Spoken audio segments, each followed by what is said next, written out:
Welcome. Hello, and welcome to the virtual on-demand Red Line Open House.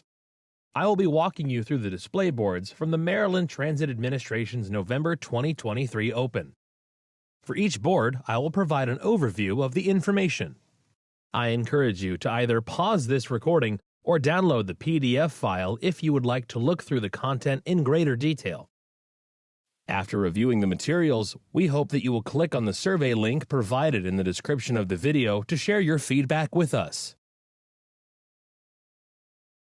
What is the Red Line? What is the Red Line?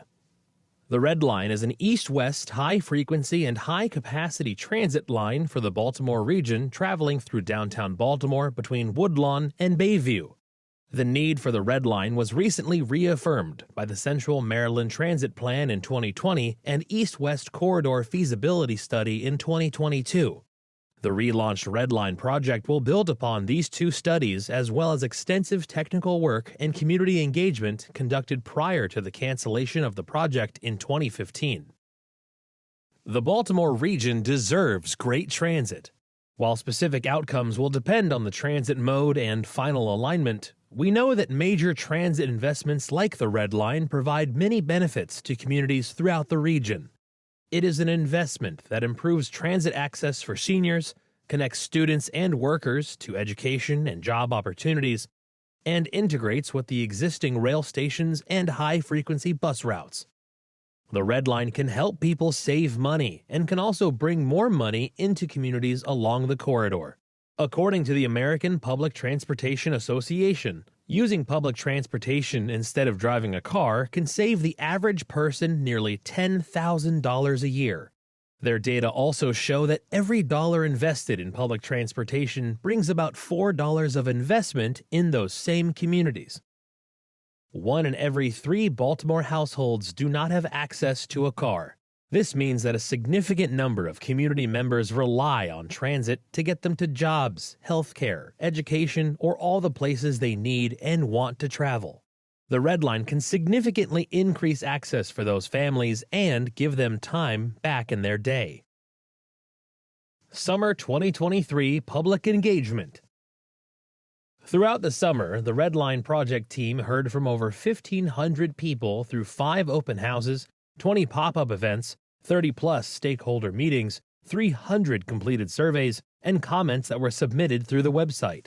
We received a strong positive response for the project. People echoed an excitement to get the Red Line built quickly so that a seamless transit network to existing lines can advance regional connectivity in Baltimore. We heard support for the light rail transit, or LRT. People were also curious about learning the differences between bus rapid transit, or BRT, and the bus system we have now, and interested in understanding the similarities between LRT and BRT. We also heard interest in using this major investment to catalyze economic growth and mobility, as well as transit-oriented development, TOD, around future stations. Members of the public expressed mixed opinions on tunneling and surface running alternatives as well, including questions about safety and security. What are we studying now? While we are building on as much of the decades of previous work as appropriate, we are now at the alternatives analysis phase, for which we have identified 4 key areas to make sure the project is modernized for today. This board summarizes those considerations. Transit mode. First is what transit mode the Red Line should be. The 2 modes being considered are light rail transit and bus rapid transit, commonly referred to as LRT and BRT. While the original Red Line project was planned as light rail, technology advances in BRT that enhance the level of service to be more competitive with LRT than it was in the past, as well as local policy changes with Baltimore City's Complete Streets Law, make mode selection a question we need to revisit. Alignment adjustments. Over the past decade, parts of the project corridor have seen substantial development, particularly in East Baltimore neighborhoods such as Highlandtown, Bayview, Canton, and Brewers Hill. Additionally, downtown Baltimore and Woodlawn are planning major redevelopment projects. As a result, MTA is exploring alignment options that account for these changes in the current and future conditions. Tunneling. The previous Red Line included two tunneled sections, one under Cook's Lane and another in downtown. While we are continuing to look at these below-grade sections, some of the preliminary alternatives also explore options to reduce or eliminate tunneling along the corridor. Tunneling can help transit vehicles move more quickly and reliably. However, it is also more expensive, takes more time to design and build, and increases the amount of risk and complexity to the project overall. Project integration. Finally, the Red Line is closely coordinating with new and upcoming adjacent projects within the project area, such as the West Baltimore United Reconnecting Communities Study, a federally funded planning study led by Baltimore City, and the Frederick Douglass Tunnel Replacement Project, which includes replacing the West Baltimore MARC station.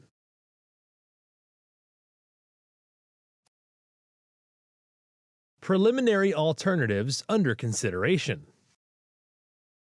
Building on technical analysis and the public engagement conducted over summer 2023, the project team developed 6 preliminary alternatives that include both LRT and BRT modes, as well as options including tunneled segments. The 6 preliminary alternatives under consideration combine 3 alignment options with these 2 modes. These preliminary alternatives are summarized in the graphic on this map, but detailed maps for the different alternatives can be found on the project website or via the link in the video details section. Alternatives 1 and 3 refer to LRT and BRT mode options, with tunneling consideration in the Cook's Lane and downtown Baltimore alignments. It runs through Boston Street to Bayview Boulevard. This alignment is shown in red on the map. Alternatives 2A and 4A refer to LRT and BRT mode options, with surface running alignments running through Baltimore Street and Lombard Street, through downtown and Fleet Street and Eastern Avenue towards the Bayview Boulevard. This alignment is shown in black on the map. Alternative 2B and 4B refer to LRT and BRT mode options, with surface running alignments running along Pratt Street through downtown towards Boston Street towards Bayview Boulevard. This alignment is shown in light blue on the map. While much of the Red Line project corridor has not changed significantly, the eastern segment has seen major residential and retail redevelopment, specifically in Canton Crossing, Brewers Hill, and Greektown. The Red Line project team is continuing to work with these communities and area stakeholders to refine options in this eastern terminus area. What is LRT? Light Rail Transit, or LRT, is being analyzed as a potential mode for the Red Line. Modern LRT vehicles powered by overhead electrical wires feature lower floors than our existing trains, making them more accessible and eliminating the need for steps to get inside, as well as a narrower vehicle width compared to MTA's current light rail fleet. The picture on the left side of the display board shows the conceptual aerial view of the modernized LRT proposed under the Red Line project. The picture on the right shows the station's platform up close, depicting a median running ADA-compliant LRT with a center platform.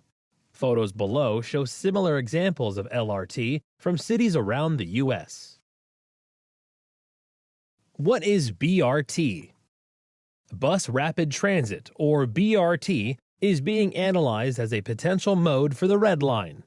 BRT is a high-capacity transit option that would feature dedicated, separated transit lanes for the transit vehicles. Although there are red dedicated bus lanes in Baltimore, we currently do not have any BRT operating in the region. In fact, in order to qualify for federal funding, the Red Line would include physical separation from traffic to give it the travel time that's analogous to the surface running rail preliminary alternatives. BRT has stations instead of the standard bus stops we see today, with amenities such as real-time arrival information and off-board fare payment, and all-door boarding to shorten the time transit vehicles dwell at stations. It is worth noting that any buses used for a BRT version of the Red Line would have zero emission, as MTA is currently transitioning its entire fleet to zero-emission vehicles. The photo on the left shows the conceptual aerial view of a modern Red Line BRT station. The photo on the right shows the station close-up view depicting a median running ADA-compliant BRT busway with a center platform. Photos below show similar examples of BRT from cities around the U.S. Regardless of mode selection, the Red Line will feature vehicles that are modern and sleek, have lower floors that eliminate steps, implement transit signal priority technology, and off-board fare payment to improve reliability and travel times, and apply extensive use of separated dedicated lanes to minimize traffic conflicts. Proposed station amenities. Regardless of the mode selected for the Red Line, LRT or BRT stations would be designed to be as similar as possible. Station amenities may include canopies, information and real-time signage, lighting, seating, security cameras, emergency call boxes, and trash receptacles. Stations may also include bike and scooter storage. Additionally, there will be opportunities to integrate local artwork, such as mosaics, murals, and sculptures, into Red Line stations to reflect the identities of the communities along the corridor. Local communities will be engaged to help inform the public art process for the Red Line. Ridership. All 6 preliminary alternatives being considered in the current phase are projected to attract sufficient ridership to warrant a premium transit investment. Projected BRT trips are estimated to range from 11,500 to 24,000 riders, and projected LRT trips are estimated to range from 28,500 to 35,500 riders, depending on the alternative. Light rail alternatives are estimated to carry higher ridership compared to BRT alternatives. Regardless of mode, a third of trips are made by individuals in zero-car households. These estimates will continue to be refined as the Red Line project progresses through planning and design. Access. The preliminary alternatives predict a substantial increase in access to as many as 137,000 to 141,000 jobs, 12,000 to 13,000 students ages 5 to 17, and 43,000 to 48,000 households, including 17,000 to 20,000 low-income households and 11,000 to 13,000 households without cars. Alternatives 2A/B and 4A/B are surface options, and therefore are able to have additional stops in downtown and East Baltimore. More stops result in more access, as well as more direct connectivity to the existing light rail service and bus routes. Reliability and travel time. All preliminary alternatives improve reliability and reduce travel times for transit riders. We achieve this by introducing physically separated dedicated lanes for 90 to 100% of the corridor by having physically separated transitway from all other traffic using curbs, medians, posts, or raised rumble strips. The project will also use the Transit Signal Priority (TSP) technology that gives transit vehicles special treatment at signalized intersections to ensure travel time savings. While most trips in this corridor are shorter trips that do not traverse the entire length of the corridor, tunnel alternatives save an extra 11 to 15 minutes in end-to-end travel compared to existing transit travel times. BRT surface alternatives offer greater flexibility to adapt to planned and unplanned roadway incidents or construction. Red Line costs. The Red Line will be a major investment for the Baltimore region, and billions of dollars in federal, state, and local money will be needed to fund the project. According to the American Public Transportation Association, for every $1 invested in public transportation, approximately $4 is generated in local economic returns, contributing to the economic vitality of the region. Costs vary depending on mode. Tunnel alternatives are 70% more expensive than surface alternatives. Capital costs to plan, design, and build surface light rail alternatives are approximately 70% higher than surface bus rapid transit BRT alternatives, and operations and maintenance costs for light rail transit LRT systems are twice as expensive as for BRT. Depending on the alternative, LRT capital costs would range between $3.2 to $7.2 billion, with BRT alternatives ranging from $1.9 to $5.7 billion. The cost of ongoing operation and maintenance of BRT would range between $19 to $26 million annually, with the annual cost of LRT ranging from $39 to $46 million. Transit-oriented development and economic growth. The Red Line will direct billions of dollars in federal, state, and local government investments across the corridor that spans various communities with diverse economic conditions. Transit-oriented development, or TOD, encourages new development around transit stations, helping revitalize surrounding neighborhoods. MTA is committed to hiring locally to ensure that Baltimore benefits from the economic growth, job opportunities, and social equity that it deserves. The Red Line would create or support approximately 15,000 jobs. MTA is also committed to connecting local area residents to future employment and training opportunities through initiatives such as refining the previously established Red Line Community Compact and establishing local internship and apprenticeship programs for careers in transportation. Time to implement. Preliminary alternatives' time to implement, as well as their risk and complexity, vary based on the combination of mode and tunneling decisions. The graph on the left shows the implementation time and risk and complexity levels of each alternative. Alternatives 4A and 4B, which are the BRT surface alternatives, will take 6 to 8 years to implement. Alternatives 2A and 2B, which are the LRT surface alternatives, will take 7 to 9 years to implement. And alternatives 1 and 3, which is the BRT and LRT with tunnel alternatives, will take 9 to 12 years to implement. Plainly speaking, LRT alternatives will have a longer construction timeline compared to BRT due to requiring more specialized design and construction methods related to rail and systems components. Potential on-street parking and traffic impacts. Differences in on-street parking impacts are not driven by mode, but rather by alignment, as different streets have varying levels of existing parking. Surface alternatives result in additional on-street parking impacts compared to tunnel alternatives. Approximately 50 to 60% of parking impacts occur more in residential areas.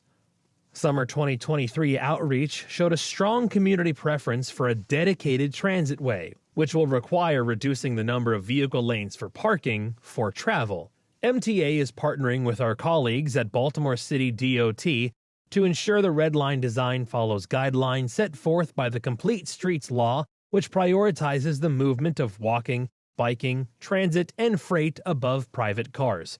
MTA will continue working closely with communities to evaluate different street and transit design options. Environmental updates. While the previous Red Line project completed the extensive environmental review process, much of that analysis is now over a decade old. Federal regulations require that the analysis and documentation be updated to reflect current conditions. Some of the inventories, analysis, and studies the project team will be updating during this phase of the project include equity and environmental justice, natural resources, hazardous materials, climate change and resiliency, air quality, socioeconomic and land use, historic resources, indirect and cumulative effects, transit and transportation effects, noise, vibration, and electromagnetic interference, EMI. The project team is centering system resiliency so that our transportation systems are resilient even as extreme weather events become more frequent and intense. BRT surface alternatives offer greater flexibility to adapt to extreme weather events, while maintenance related to water infiltration of a tunnel would be a major ongoing investment challenge. Measures of Effectiveness Results Matrix. This board presents a summary of the measures of effectiveness results by preliminary alternative.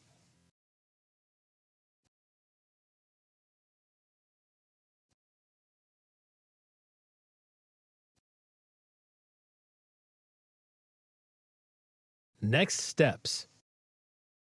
While the project team has completed a study of the project costs, benefits, and impacts for multiple alternative alignment options and modes, we are still at the early stages of what will be a project that spans years to get through environmental analysis, engineering, and construction. Beginning next year, MTA will commence the formal federal funding and environmental review processes through the Capital Investment Grant Program and National Environmental Policy Act, or NEPA, respectively. The specific timeline to complete construction of the Red Line will largely depend on the decisions made over the coming months regarding mode, tunneling, alignment, and integration. Throughout all phases, public engagement will continue to be central to the Red Line project. Your voice matters. As we evaluate the technical analysis results to develop a range of alternatives to advance to environmental review and federal funding processes, it is important that we hear from the public to understand your priorities and preferences. We will combine public feedback with the technical analysis, funding competitiveness review, jurisdictional partner coordination, and other information streams to advance decisions around mode, alignment, and extent of tunneling. It is also possible that MTA combines different elements of the preliminary alternatives as the project moves ahead. Parallel efforts and investments in the project area. There are many other important transportation projects going on within the Red Line corridor. MTA will continue coordinating the development of the Red Line with these projects in order to maximize their collective benefit. MTA's Fast Forward program that provides short-term investments like bus shelters, real-time information signs, and accessibility improvements at bus stops. More information on this project can be found at mta.maryland.gov/fastforward. MTA's RAISE East-West Priority Corridor project is currently in the design phase and includes improvements such as transit priority treatments like dedicated bus lanes and pedestrian safety investments that help people safely cross the street and also go to and from bus stops. More information on this project can be found at raisebaltimore.com. MTA will be launching the East Baltimore County Access Study later this year to evaluate alignments that connect from the Red Line's eastern terminus to points east to reach important destinations and job centers in Baltimore County. This year, Baltimore City was awarded Reconnecting Communities Competitive Grant Funds for West Baltimore United, a planning study that will explore options to reconnect historically black communities that were divided due to the construction of the US 40 Franklin-Mulberry Expressway in West Baltimore. The Frederick Douglass Tunnel project, being led by Amtrak, will implement track and tunnel improvements to address the largest rail bottleneck on the Northeast Corridor and will also provide a new West Baltimore MARC station, which is located within the corridor of the Red Line project. Finally, the North-South Corridor is being led by MTA as an outcome of the Central Maryland Regional Transit Plan. This project is in the planning stages, and it will be critical that the Red Line design allows for a strong connection to this future high-capacity transit corridor. More information on this project can be found online at rtpcorridors.com/north-south. Staying engaged. We want you all to stay engaged with and informed about the Red Line project. To get more information about the project going forward, we encourage you to visit the project website and also sign up for email updates from the project team using the links on the display board. Learn more at redlinemaryland.com. You can stay tuned to the project's social media accounts by following us at Redline Maryland. Finally, please take the survey to provide us with your feedback on key questions from the Red Line project team. We certainly appreciate your participation in the Red Line's public engagement efforts and look forward to moving the Red Line forward together.